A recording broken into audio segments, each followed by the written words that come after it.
dengan jajaran cast dan juga jajaran filmmaker dari film. Selanjutnya sutradara untuk Tebusan Dosa ada Mas Yosef Angelo. Di depan dulu kita untuk foto bareng dulu, berdiri dulu semuanya.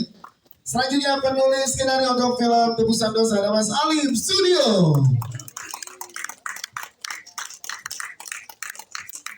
Ya, serta jajaran cast yang akan bersama dengan kita.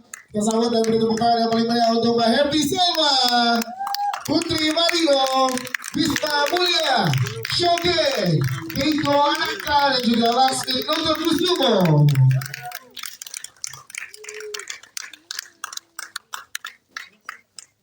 Ya, silakan kita boleh berdiri dulu semuanya untuk berfoto. Punya ide ketika saya memutuskan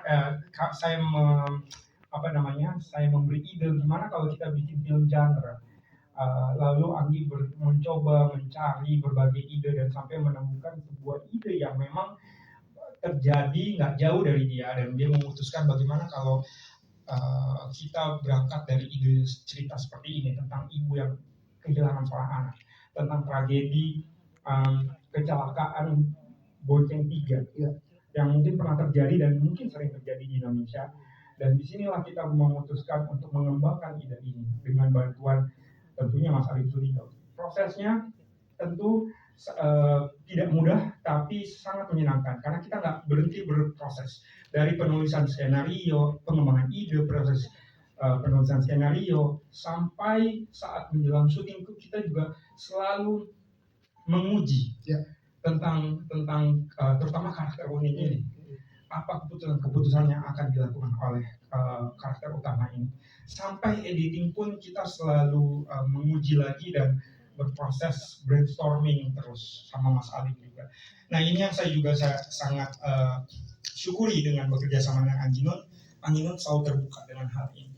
Dan prosesnya nggak mudah tapi menyenangkan buat saya. Jadi saya sangat mensyukuri itu. Oke, siap. Terima kasih Mas Edi.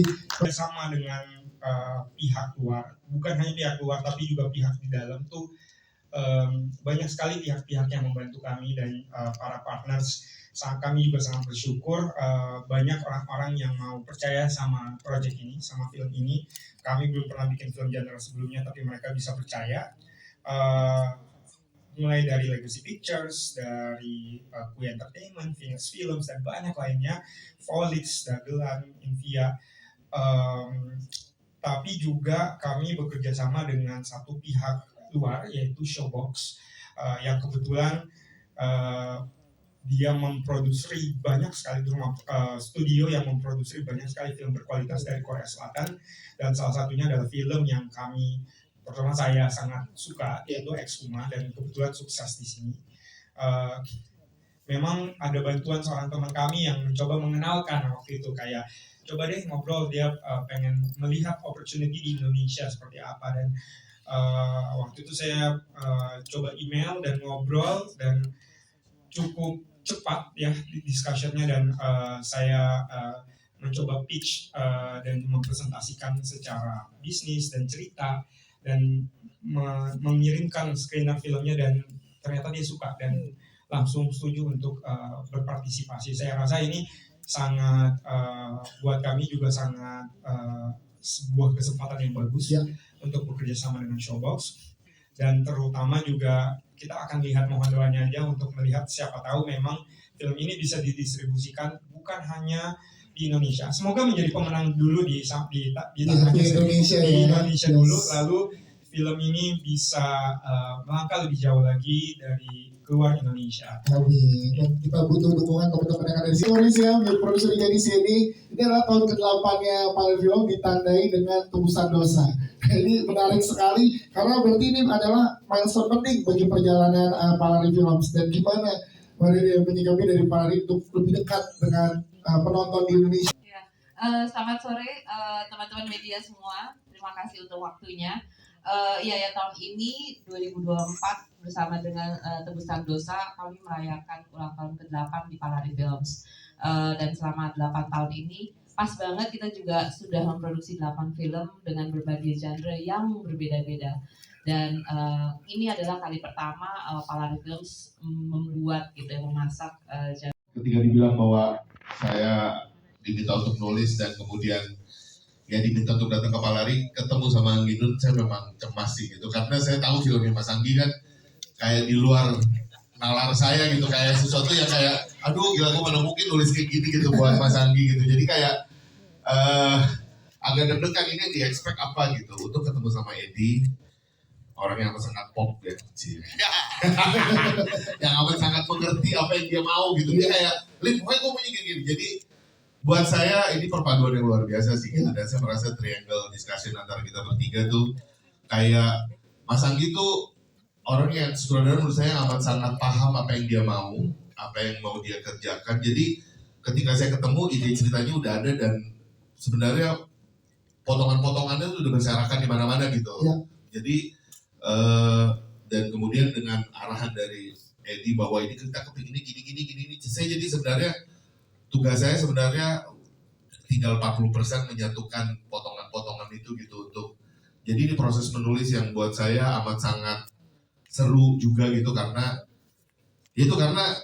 saya ngerasa ada banyak hal yang sebenarnya kok udah ada di dalamnya gitu. Jadi kayak kalau buat saya tuh nulis film horor tuh paling tricky karena kadang saking pentingnya horor sehingga ada banyak plot hole untuk masalah perjalanan emosional dan psikologis karakter gitu. Jadi demi kepentingan horor kadang itu menjadi sesuatu yang terlupakan gitu. Tapi di sini saya merasa malah ini amat sangat diutamakan bagaimana karakter psikologis dari setiap karakter tuh perjalanan harus clear dari satu tahap ke tahap lain, dari satu tahap ke tahap lain, dan terus terang saya merasa belajar banyak dari Mas Anggi maupun dari Edi untuk tetap harus di track itu gitu supaya kita memang pada akhirnya bisa membuat film horor yang berbeda lah gitu.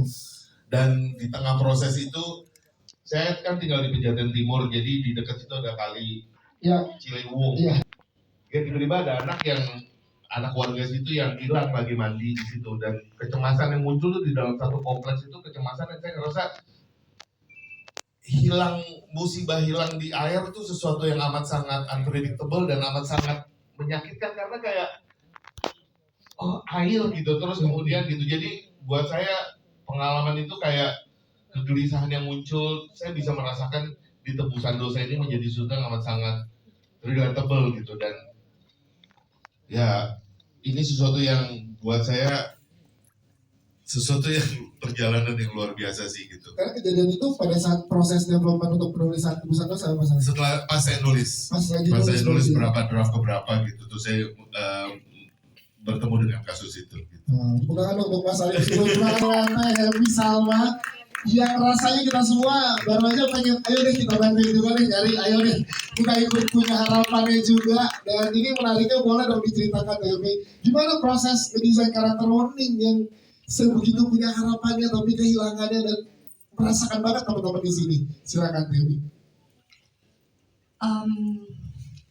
Saya sebetulnya melayani naskah ya, dan juga keinginan sutradara gitu sebaik mungkin, dan sutradara sangat tahu apa yang dia mau, itu sangat membantu sekali untuk saya, dan juga lawan main yang sangat bisa diajak kerjasama, dan juga dari Pak Lari yang betul-betul memfasilitasi segala kebutuhan. Jadi sebetulnya memudahkan saya untuk melakukan apa yang harus saya lakukan. Tapi poin yang utama adalah saya sendiri secara pribadi ketika belum memasuki menjadi Warning itu memiliki solidaritas batin yang kuat terhadap tokoh tersebut gitu. Jadi batin saya tuh bersolidaritas sangat besar, sehingga ya itu tadi karena relate dengan kehidupan banyak perempuan di Indonesia, perempuan-perempuan bekerja yang selalu dikejar-kejar rasa bersalah, itu adalah poin yang utama. Sebesar apapun yang dia lakukan, sesempurna apapun yang dia kerjakan, pasti ada perasaan bersalah. Apalagi ketika dia tidak bisa menjaga hal yang dia pikir sangat penting, itu dunianya runtuh gitu. Dan yang paling sulit juga adalah bagaimana memposisikan intelektualnya Warning gitu. Maksudnya dengan dirinya dia sebagai tokoh yang tadi Mas Anggi udah sampaikan, dia berpindah dari satu tempat ke tempat yang lain. Jadi saya juga harus berjarak dengan sudut pandang saya secara pribadi gitu. Itu sih. Saya itu jadi terbawa dan jadi seru gitu bacanya. Sampai aku tiba di halaman terakhir, ternyata semua karakter di dalam cerita Tebusan Dosa ini semua itu memerlukan harapan, dan Ragus adalah salah satu karakter yang mungkin menyumbangkan harapan. Berarti menurut sudut pandang lo, Terhibur dan senang sekali. Banyak banget ilmu buatku sebagai aktor, belajar untuk menjadi insya Allah aktor yang lebih baik. amin. Siap terima Keiko. Keiko, Loren. Tadi kakak-kakak di sini semua mencari kamu, Keiko. Kita ikut cari kamu ini gimana? Boleh dong diceritain gimana sih proses serunya syuting sama kakak-kakak di sini, dan part mana yang paling sulit buat kamu yang menjadi tantangan di Tebusan Dosa ini, silakan. Jujur di Magelang seru sih. Terus juga Keiko seneng banget bisa main bersama Tante Happy, Tante Putri, Uncle Sogen, Om Bisma, sama Uti. Dan tantangan Keiko di sini Keiko keluar dari zona nyaman Keiko. Gimana sekarang, gimana Keiko? Yang biasanya kamu nyaman gimana, sekarang keluar dari zona nyamannya gimana Keiko? Dari zona nyamannya ya. Belajar berenang sih. Itu baru juga. Air Hmm. dingin.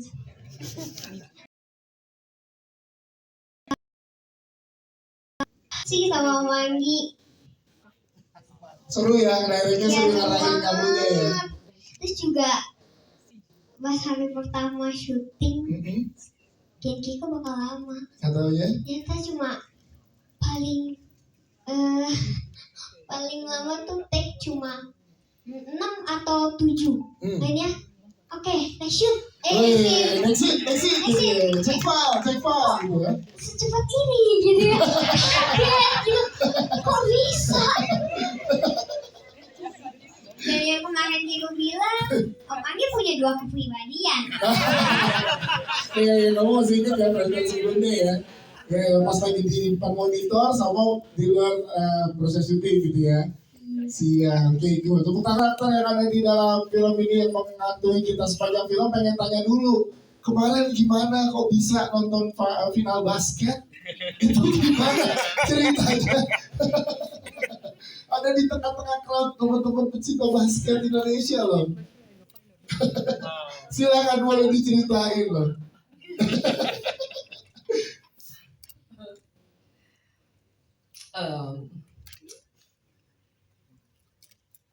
Bisa nonton di tempat basket, Dan semua orang pada ngeliatin dan jadi belajar basket ya. tidak pernah, tapi tiba-tiba Pak Edi meminta saya tugas di tempat kolam renang ya, dan di tempat basket, juga di jurang. Ada satu yang indah yang saya rasakan. Satu, mungkin hanya 2 kata. Bisa jadi karena usia saya. Tapi kemarin saya belajar menjadi ada tapi tiada. Atau tiada tapi ada. Itu saya tidak pernah merasakan selama ini. Benar, saya tidak pernah dalam hidup saya. Saya penari, saya pemain teater, tapi seperti yang diminta sama Bapak sutradara dan Pak Produser, tiba-tiba menjadikan saya, apakah ini yang akan kurasakan nanti, antara ada dan tiada, tapi tetap ada harapan di sana.